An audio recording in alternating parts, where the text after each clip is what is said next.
안녕하십니까. 청소년 상담사 상급 시험을 준비하는 수험생 여러분, 이번 시간에는 청소년 상담사 자격시험에 대한 오리엔테이션을 간단하게 해보고자 합니다.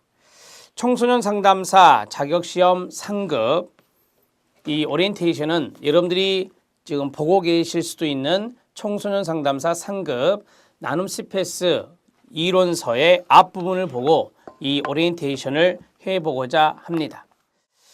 자, 앞에 머릿말이 있고 그 다음 페이지에 청소년 상담사 자격시험 안내가 있습니다. 청소년 상담사 자격시험은 여성가족부 장관이 주는 국가 전문 자격 중에 하나입니다. 청소년 상담사는 1급, 2급, 3급이 있습니다. 박사학위를 받으신 분은 이제 예를 들어서 청소년 상담사는 아시죠? 응시 자격에 해당 학과를 졸업을 해야 되는데 그건 조금 이따 말씀드릴 거고요. 거기에 해당되는 박사학위가 있는 분은 1급 자격이 주어지는 거고 석사학위가 있는 분은 2급 자격이 주어지는 겁니다. 학사학위가 있는 분은 3급이 주어지는 것이에요. 그래서 1급, 2급, 3급이 있다 이렇게 보시면 됩니다. 청소년 상담사 시험은 모두 3단계를 거쳐야 합니다. 먼저 필기시험을 합격하셔야 됩니다. 6과목이 있는데 거기에서 아시는 대로 60% 이상을 획득해야 됩니다. 그러니까 우리가 6과목 중에서 매 과목마다 40% 미만이 있으면 안 됩니다. 그게 과락이라고 하는 건데요. 과락 없이 전체 득점이 60% 이상, 6할 이상이 되면 우리가 합격이다 이렇게 이야기하는 것입니다. 자, 그리고 이 두 번째는 무엇이냐면 두 번째는 면접시험입니다. 면접시험은 필기시험을 합격하고 나서 바로 면접시험을 보게 됩니다. 이 면접시험에서 합격률이 대개 80%대 후반이라고 보시면 됩니다. 그래서 떨어지는 분도 불합격하는 분도 있다라고 보시면 되겠습니다. 청소년 상담사의 마지막 3번째는 서류심사를 거쳐서 이제 최종 합격자가 발표되면 그 최종 합격자인 분들은 연수교육을 받으셔야 됩니다. 그 연수교육까지 끝마치셔야 여러분들이 청소년 상담사 상급 자격을 받을 수가 있습니다. 이렇게 3단계를 거쳐서 이루어진다라고 보시면 돼요. 이전에는 필기시험을 보고 서류심사를 했지만 필기시험과 면접시험을 본 다음 서류심사를 하고 최종 합격자를 발표한다는 것도 염두에 두시기 바랍니다. 시험 시기도 늦춰졌습니다. 매년 3월 말에 시험이 있었는데요. 이제는 9월이나 10월 달에 시험이 있게 됩니다. 15회부터 그렇게 됐는데 여러분들이 지금 공부하는 시험이 16회 시험입니다. 16회 시험의 예정 일자가 9월 16일입니다. 9월 16일 필기시험이 있고 12월 2일에서 3일 이 이틀 사이에 바로 면접시험이 있습니다. 그래서 12월 13일 정도에 최종 합격자가 발표된다라고 보시면 되겠습니다. 이 청소년 상담사 상급의 또 다른 변화 내용은 문항수입니다. 예전에는 과목당 30문항이었습니다. 그래서 6, 3, 18, 180문제였는데 이제는 25문항씩입니다. 25문항씩 과목별로 출제가 된다 이렇게 보시면 되겠고 여러분들의 시험 과목이 모두 6과목입니다. 필수 과목이 5과목, 선택 과목 중에서 하나를 선택하는 게 한 과목이 있습니다. 자, 이렇게 해서 모두 다 150문제가 된다라고 보시면 됩니다. 시험 시간은 150문제, 150분이 되겠습니다.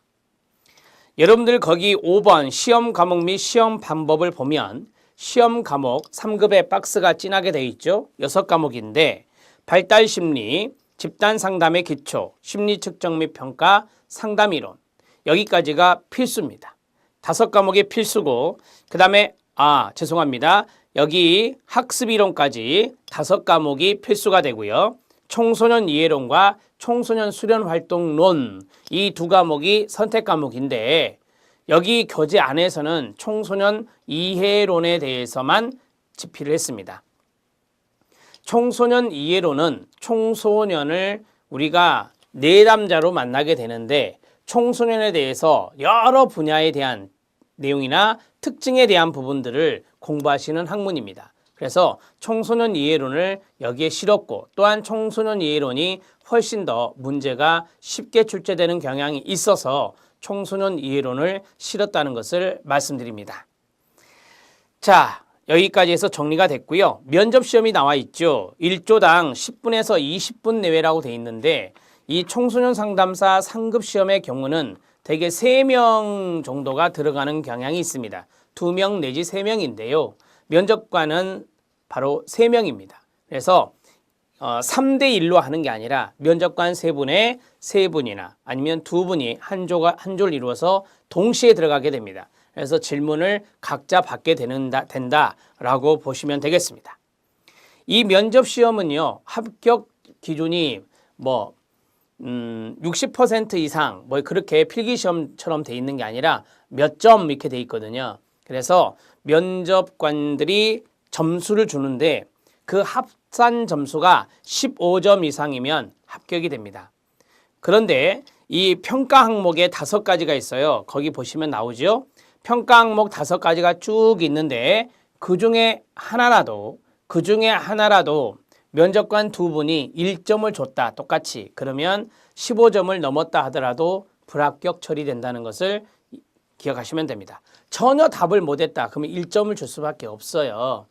엉뚱한 대답을 했다 1점을 줄 수밖에 없어요. 준비를 안 하신 분들은 그럴 수 있습니다. 그래서 충분한 준비를 면접시험에서도 해 주셔야 된다는 것을 당부드립니다. 응시 자격을 보시면 자격 요건이 있어요. 구체적인 것은 여러분들이 한번 읽어보시되 제가 앞에서 그랬죠. 청소년 상담사의 응시 자격에 전공 과목이 있다라고 했어요.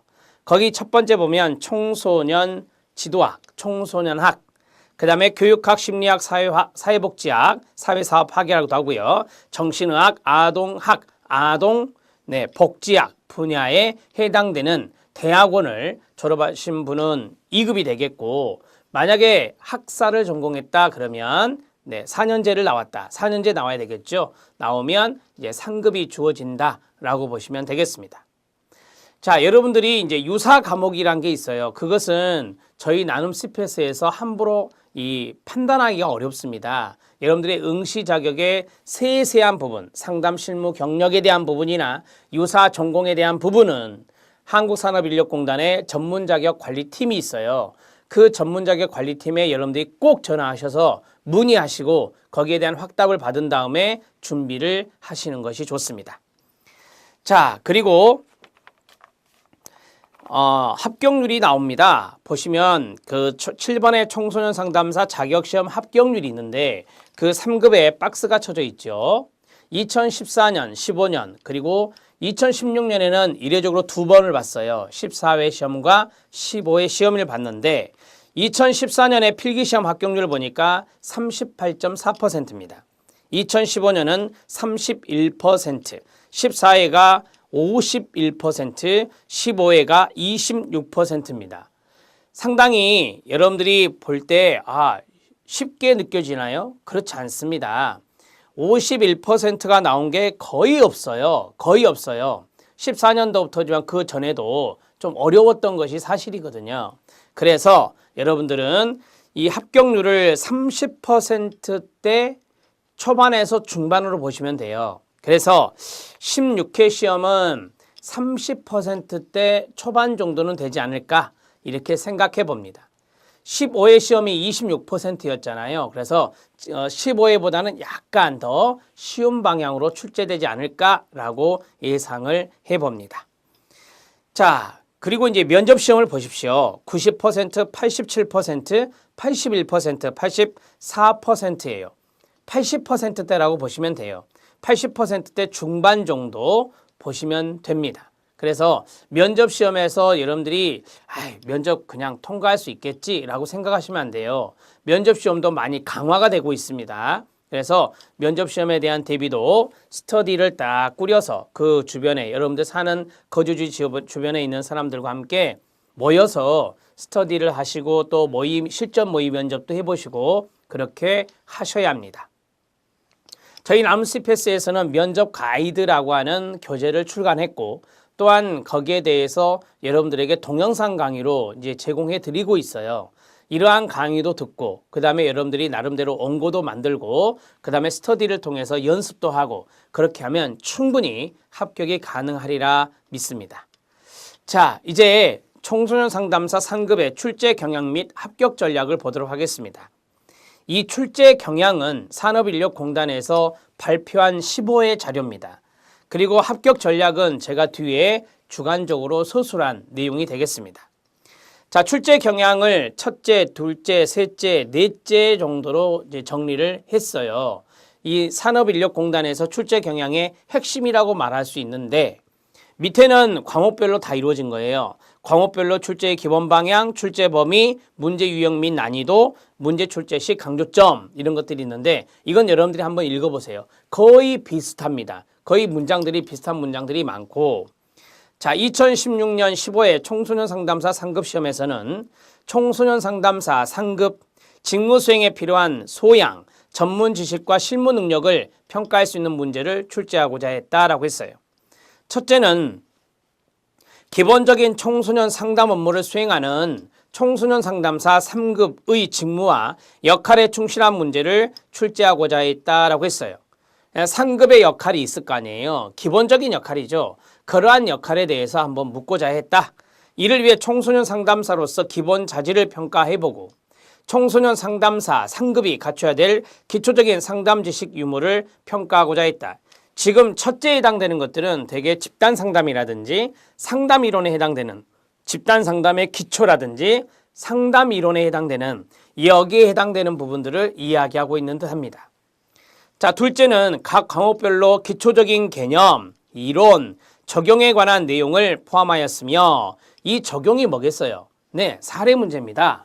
사례 문제. 그러니까 단순 암기의 문제보다는 개념을 파악해서 이 사례를 응용하는 그러한 문제도 출제가 된다라고 보시면 되겠습니다. 관연도 출제 경향과 난이도를 고려하여 상, 중, 하 문제를 적정하게 배분했다라고 했습니다.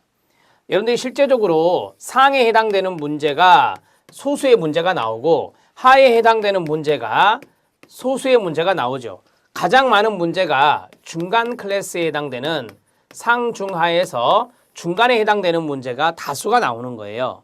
그래서 여러분들이 상에 해당되는 문제부터 하에 해당되는 문제까지 쭉 볼 때 하에 해당되는 문제는 적고 상에 해당되는 문제도 적고 중간에 해당되는 문제가 많다. 이렇게 난이도를 조절한다라고 생각하시면 되겠습니다. 자, 이제 셋째 들어갑니다. 최근 청소년 상담의 트렌드, 실무 방향을 고려하여 문제를 출제하였고 유사 과목의 경우 가능한 중복 내용을 지향하고 그 다음에 실무 관련 문항의 비중을 확대하고자 했다라고 했습니다. 여러분, 우리가 청소년 상담사의 상담 이론하고 집단 상담의 기초가 서로 연관성이 있어요. 거기 안에 상담 이론이라는 게 나와요. 여러 개의 상담 이론. 따라서 여기에 중복되는 부분을 될 수 있으면 배제를 했다라고 하는 거죠. 출제 이용끼리 마지막에 크로스 체킹을 한 다음에 퍼블리시가 되거든요. 크로스 체킹할 때 중복되는 문제가 있으면 다른 문제로 대체를 하려고 했다라고 하는 측면으로 이해하시면 되겠습니다. 넷째입니다. 선택 과목의 경우는 청소년 상담사 상급의 수준을 고려하되 단순 지식의 숙지 여부보다는 현장에서 필요한 이론과 실제에 대한 이해가 있는지를 평가하고자 했다라고 했어요. 청소년 상담사 선택 과목 상급에서 청소년 이해론이 있는데요. 청소년 이해론의 문제에서 법령의 내용이 많이 나오거든요.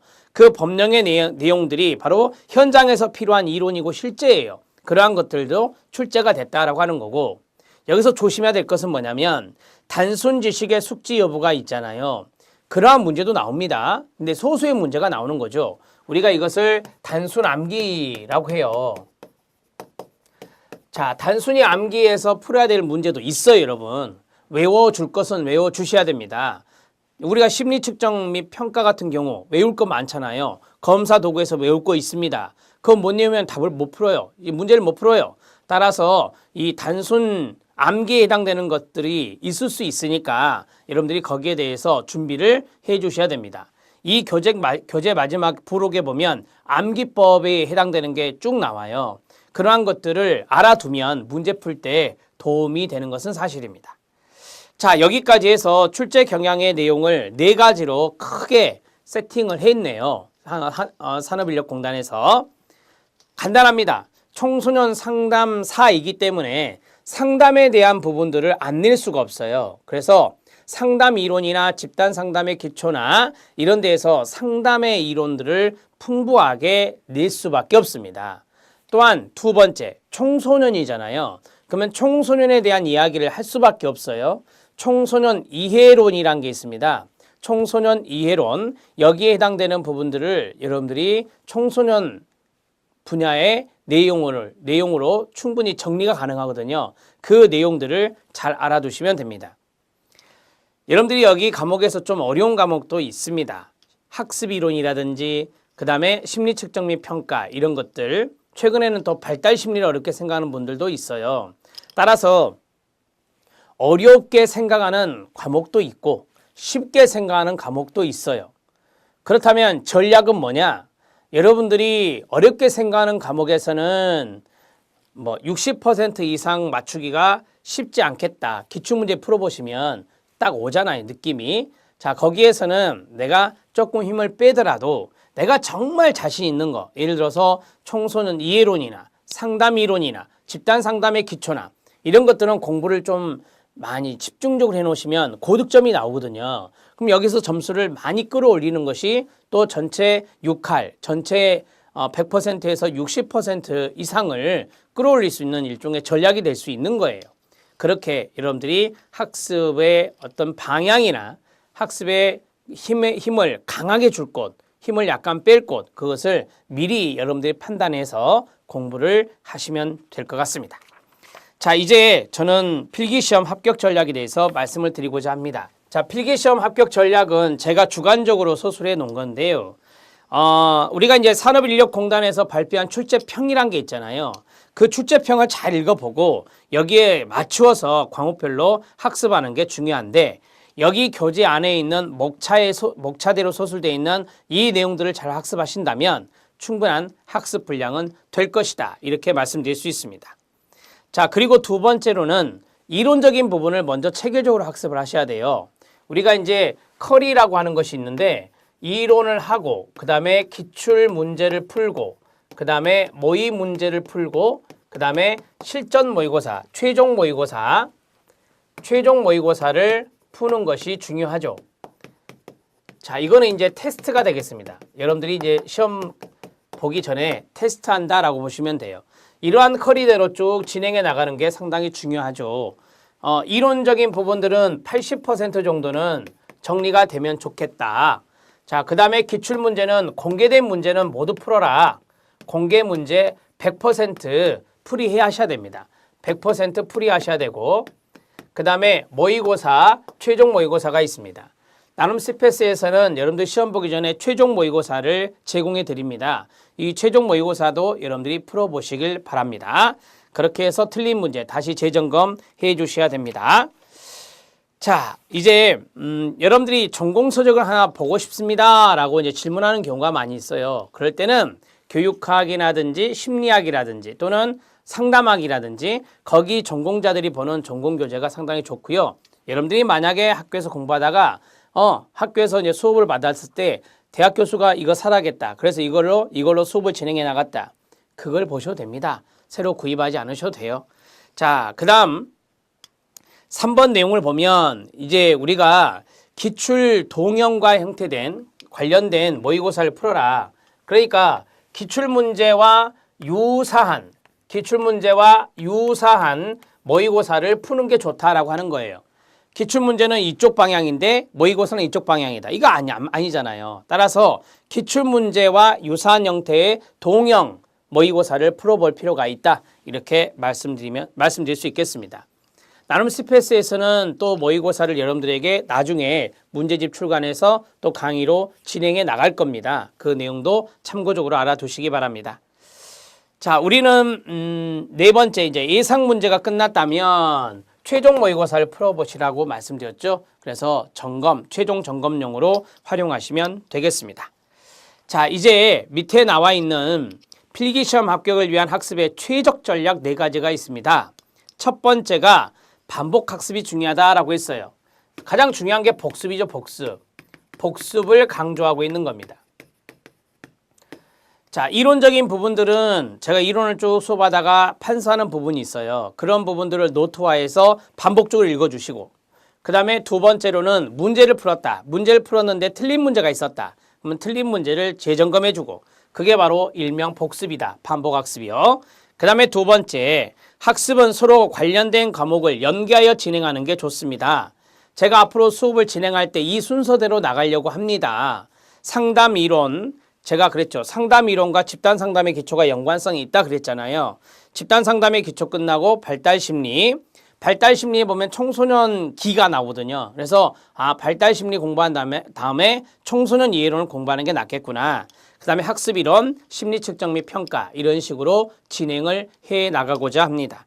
여러분들도 거기에 맞춰서 따라오시면 연계되는 학문이기 때문에 종합적인 사고를 가질 수가 있다. 자, 세 번째, 학습은 말씀드렸죠. 이론하고 기출문제 풀이하고 모의고사하고 최종 모의고사를 해라. 이런 식으로 정리해 드렸습니다. 자, 최적의 학습 컨텐츠를 선택하는 게 좋습니다.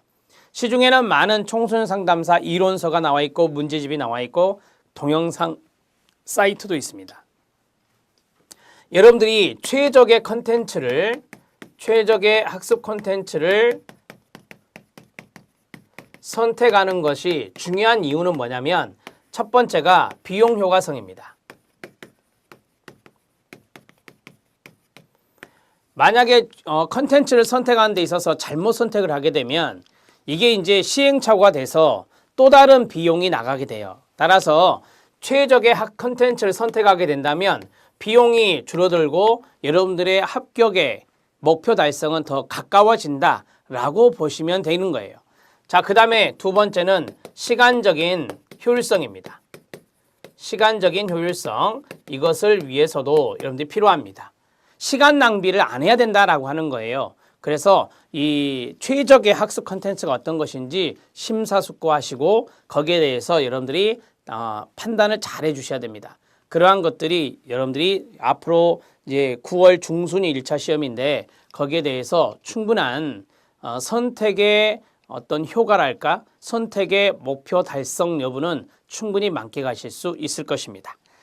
자, 그 다음에 이제 보니까 상급 출제 영역이 나오죠. 이 출제 영역에 해당되는 부분들이 바로 이제 우리 여기 교재 목차에 거의 다 망라가 돼 있고요. 또한 기출문제에서 나왔던 부분들을 중간중간에 기출문제 확인학습으로 넣어드렸어요. 그래서 나중에 여러분들이 기출문제를 푸실 때 이론에서 이거 나왔었지. 그래서 충분히 그 문제를 컨트롤할 수 있을 만큼 교재를 편저했다라고 말씀드릴 수 있습니다. 자, 청소년 상담사 3급의 오리엔테이션은 여기까지입니다. 여러분들이 나머지 부분들은 정독 한 번 정도는 꼭 해주셔야 되고요. 본 학습에 들어가서도 집중을 잘 해주셔서 1단계 필기시험 합격하시고 2단계 면접시험 넉넉한 점수로 합격하시고 3단계 연수 잘 받으셔서 청소년 상담사 상급으로서 충분한 기본적인 소양과 자질을 갖춘 이 전문가가 되시기를 기도하겠습니다. 수고하셨습니다.